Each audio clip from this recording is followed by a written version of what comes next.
Good morning. Good morning. How are you? I'm fine. I'm also fine. So আজকে আমরা কি করতে যাচ্ছি? চেঞ্জিং সেন্টেন্স করতে যাচ্ছি। তাহলে চেঞ্জিং সেন্টেন্সের কিছু রুল আমরা অলরেডি শিখেছি, যেহেতু সামনে পরীক্ষা। আমরা সামনে কি করব, কোন কোন আমরা টেস্ট করে নেব যে কোন বোর্ড থেকে যেই কঠিন কোশ্চেনগুলো আসে সেগুলো করতে পারছি কিনা। আমরা অলরেডি 2 বছরে শিখেছি। এখন আমরা কি করব, চেক করে দেখবো যে আমরা কোশ্চেনগুলো করতে পারছি কিনা, ঠিক না? তো আমরা বোর্ডে আমরা কয়েকটা কোশ্চেন লিখেছি, সেই কোশ্চেনগুলো চেঞ্জ করতে পারছি কিনা তোমরা আমাকে কি করবে, একটু সহযোগিতা করবে। আমরা বোর্ডের এটা কত নম্বর কোশ্চেন হবে? 6 নম্বর কোশ্চেন হবে। বোর্ড কোশ্চেনের আমরা কি পাবো, এটা 6 নম্বর কোশ্চেনের দেখতে পাবো। তো আসি চেঞ্জিং সেন্টেন্স করতে গিয়ে আমরা অনেকগুলো রুল পড়েছি, তার ভিতরে কোনটা আছে। এখানে কম্পারেটিভ ডিগ্রি, তাহলে এখানে ডিগ্রি আছে। ডিগ্রি 3 প্রকার। কয় প্রকার? কি কি? তো আগে পজিটিভ, কম্পারেটিভ এবং সুপারলেটিভ। এখানে কম্পারেটিভ আছে, তাহলে আমরা অন্য কম্পারেটিভ বানাইতে হবে। এখানে আছে সুপারলেটিভ। এরপরে কোন বাক্য আছে? অ্যাসার্টিভ। যে সেন্টেন্স কয় প্রকার? অর্থভেদে 5 প্রকার। কি কি? তাহলে অ্যাসার্টিভ, ইন্টারোগেটিভ, ইম্পারেটিভ, অপটাটিভ এবং এক্সক্লামেটরি। তারপরে আসুন এখানে দেখি অ্যাক্টিভ করেছি। তাহলে এখানে অ্যাক্টিভ বলতে কি পড়ছি আমরা? কোন বলে? ভয়েস পড়ছি। তাহলে ভয়েস কয় প্রকার পড়েছি? 2 প্রকার। কি কি? অ্যাক্টিভ ভয়েস এবং প্যাসিভ ভয়েস। এখানে অ্যাক্টিভ বানাইতে হবে, তাহলে অবশ্যই এখানে প্যাসিভ ভয়েস হয়ে আসে। তাহলে আমরা এই আইডিয়াটা পাচ্ছি। তারপরে এখানে আছে কি? কমপ্লেক্স। কমপ্লেক্স, তাহলে এখানে সেন্টেন্স আমরা 2 ধরনের পড়েছি না? একটা অর্থভেদে, একটা হলো গঠনভেদে। গঠনভেদে কয় প্রকার? 3 প্রকার। 3 প্রকার এখানে কি আছে? কমপ্লেক্স আছে। তাহলে আমরা এটা কমপ্লেক্স বানাইতে হবে। তাহলে এটা আছে কি? সিম্পল হয়ে আছে, ঠিক না? তাহলে কমপ্লেক্স থাকলে আমরা 3টা সেন্টেন্স গঠন অনুসারে 3 প্রকার: সিম্পল সেন্টেন্স, কমপ্লেক্স সেন্টেন্স এবং কম্পাউন্ড সেন্টেন্স। আসি এখানে, এখানেও কি বানাতে বলেছি? ইন্টারোগেটিভ। তাহলে এখানে অবশ্যই অ্যাসার্টিভ হয়ে আছে। এটা একটা বিশেষ রুল। এটা একটা বিশেষ রুল। আমরা এখানে রুলগুলো আমরা কেন করব, আর আমরা এইভাবে কেন সেন্টেন্স চেঞ্জ করব, এটার মূল কারণ হলো যে আমরা বাংলা ভাষা যতভাবে কথা বলে থাকি, কোন কোন বাক্যগুলো কিভাবে বলে থাকি, ঠিক সেটার আলোকে আমার এই কথাগুলো। তাহলে ওই কথাটা আমরা ইংরেজিতে কিভাবে বলবো, এই ধাঁচে এই কথাগুলো আসছে, ঠিক আছে? তাহলে আসি আমরা এখন চেঞ্জ করতে আসি। তোমরা এটা লিখে নিছো কি, তোমাদের খাতায় আছে? তাহলে আমি একটা করে মিশিয়ে দেবো, একটা করে লিখবো, তোমরা আমাকে হেল্প করবে, ঠিক আছে? তাহলে এখানে আমরা আসছি, man is the best creation of god. Comparative করতে গেলে আমরা আসবো এটার সাথে কম্পেয়ার করছি ক্রিয়েশনের। তাহলে আমরা কিভাবে করব, তোমরা এটা লিখে নাও বাক্যটা, বা যাদের বই আছে, যাদের বই নাই সেটা থেকে আমাদের বলবে। যাদের বই নাই তারা খাতায় লিখে নাও, আর যাদের বই আছে বইটা ফলো করো, ঠিক আছে? আচ্ছা, লিখে নিয়েছো? একটু সুইপ করতে হবে, তাড়াতাড়ি লিখতে হবে।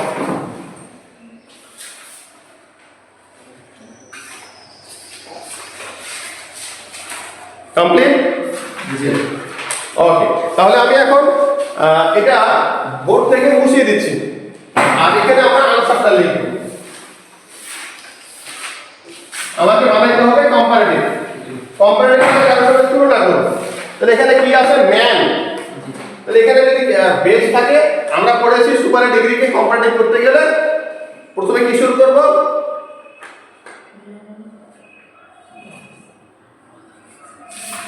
আগে ওই পরবর্তী সেন্টেন্সের পরবর্তী অবজেক্টটা নিয়ে নিব প্রথমে। তাহলে ক্রিয়েশন।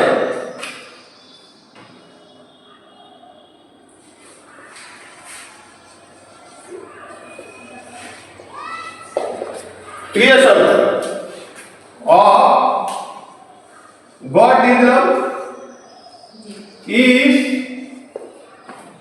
better than, আমরা ওটাকে মুছে দেই, better than man.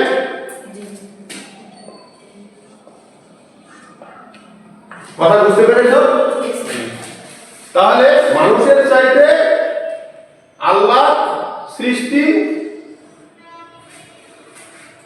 এখানে যেহেতু কি করতে হয়েছে, কম্পারেটিভ করতে হবে, তাহলে এখানে আমাদের নট লাগাইতে হবে, না হলে এটা কি হবে না, অর্থটা মিল হবে না।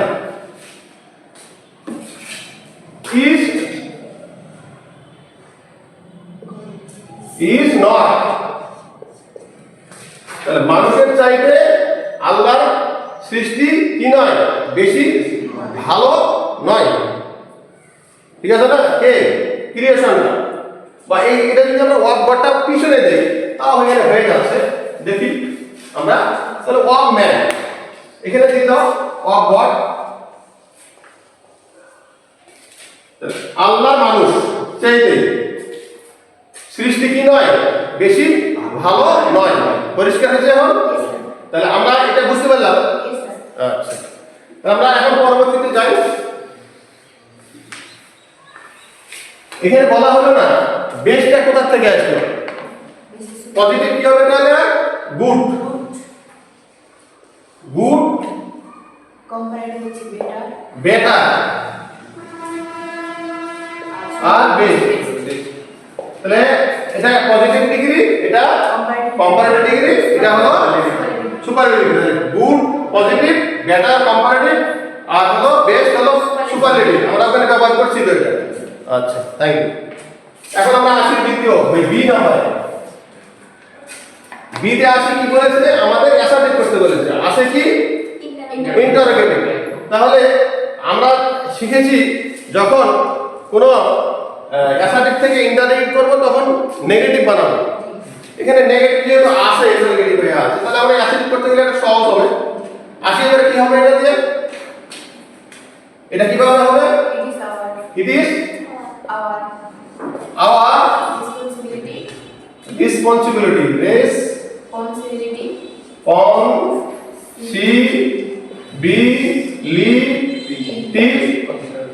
to do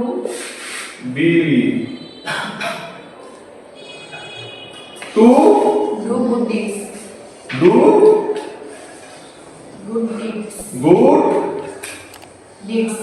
deeds। আমার আসলে হয়ে গেল, ঠিক না? তাহলে আমরা এটা বুঝতে পারলাম। Yes, আমরা এটাও বোর্ড থেকে মুছে দিতে পারি।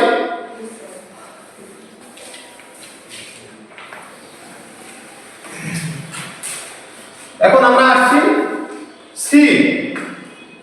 সি কে লেখা আছে অ্যাক্টিভ করতে হবে। অ্যাক্টিভ করতে গেলে বা প্যাসিভ থেকে অ্যাক্টিভ থেকে প্যাসিভ করতে গেলে কি করতে হয়, অবজেক্টকে সাবজেক্ট বানাতে হয়, সাবজেক্টকে অবজেক্ট বানাতে হয়। তাহলে এখানে আমার সাবজেক্ট কি আছে, আমাদের জীবনটা কি নয়, মাপা যায় না। প্রেজেন্ট ইনডিফিনিট টেন্স আছে, নট আছে, তাহলে মান্থ এন্ড ইয়ার্স। তাহলে month or yes, years doesn't measure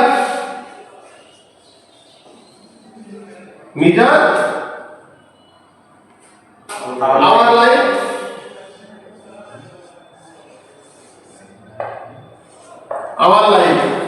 clear? yes, বুঝতে পেরেছো? বুঝা গেল এটা? তাহলে মুছে দেয় বোর্ড থেকে। আচ্ছা, মুছে দেয় এটা। আচ্ছা, এখন আসি কি আছে, honest people live a happy life complex বানাইতে হবে। আমাদের লক্ষ্য করতে হবে যেহেতু নাউনের সঙ্গে কি থাকবে, আমাদের সাধারণত অ্যাডজেক্টিভ থাকবে। দেখো এখানে নাউন পিপুল, তার সঙ্গে কিন্তু অ্যাডজেক্টিভ আছে, ঠিক আছে? তাহলে আমরা অ্যাডজেক্টিভের পিছনে নিয়ে চলে যাব, আর এর সঙ্গে কি দিয়ে দিব, হু দিয়ে দিব। তাহলে আসি পিপুল হু।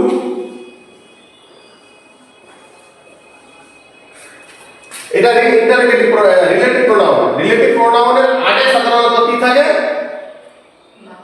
নাউন বা অর অ্যান্টিসিডেন্ট থাকে, পূর্ববর্তী কর্তা থাকে। তাহলে পিপুলের পরে কি আছে, লিভ সরি people who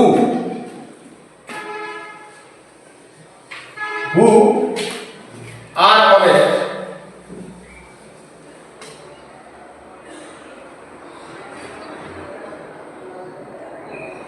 অথবা এখানে যদি আমরা এটা না ব্যবহার করি এটা দিয়ে দেই কি করে লিভ এ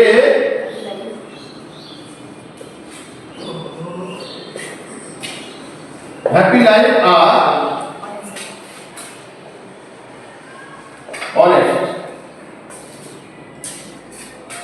আসলো পরিষ্কার যারা কি করে সুখী জীবন যাপন করে তারা সৎ অথবা এটা যদি আমি এদিকে নিয়ে আসি এটা বেটার হয় দেখো যারা সৎ তারা কিন্তু কি করে সুখী জীবন যাপন করে তাহলে আমরা এটা দিলে ভুল হচ্ছে তাহলে আর অনেস্ট আর Honest. Honest Reading.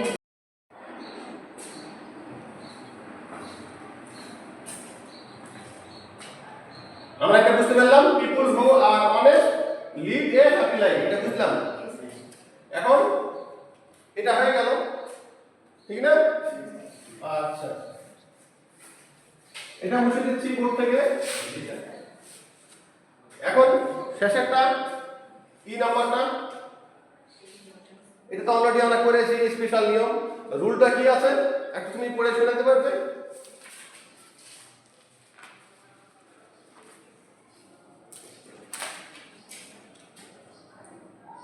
It does not matter যুক্ত অ্যাফিক্স সেন্টেন্সকে নিচের নিয়মের সাহায্যে ইন্টারোগেটিভ করতে হয়। It does not matter এর পরিবর্তে হোয়াট দো প্লাস পরের অংশ প্লাস প্রশ্নবোধক চিহ্ন বসে। আমরা শুনতে পেলাম ইট ইজ ম্যাটার বা ইট ম্যাটারস লিটল এরকম যদি শব্দ থাকে তাহলে আমরা এর পরিবর্তে কি দিব হোয়াট দো দিব আমরা দিয়ে দিছি তারপরে যেটা আছে সেটা দিব কিন্তু এই ম্যাটারটা পিছনে নিয়ে চলে যাবে এখানে মেনি ইয়ার্স বা ওয়ারের পরে দ্য ম্যাটার ঠিক আছে কথাটা কথা পরিষ্কার আমরা শিখলাম ধন্যবাদ তোমাদেরকে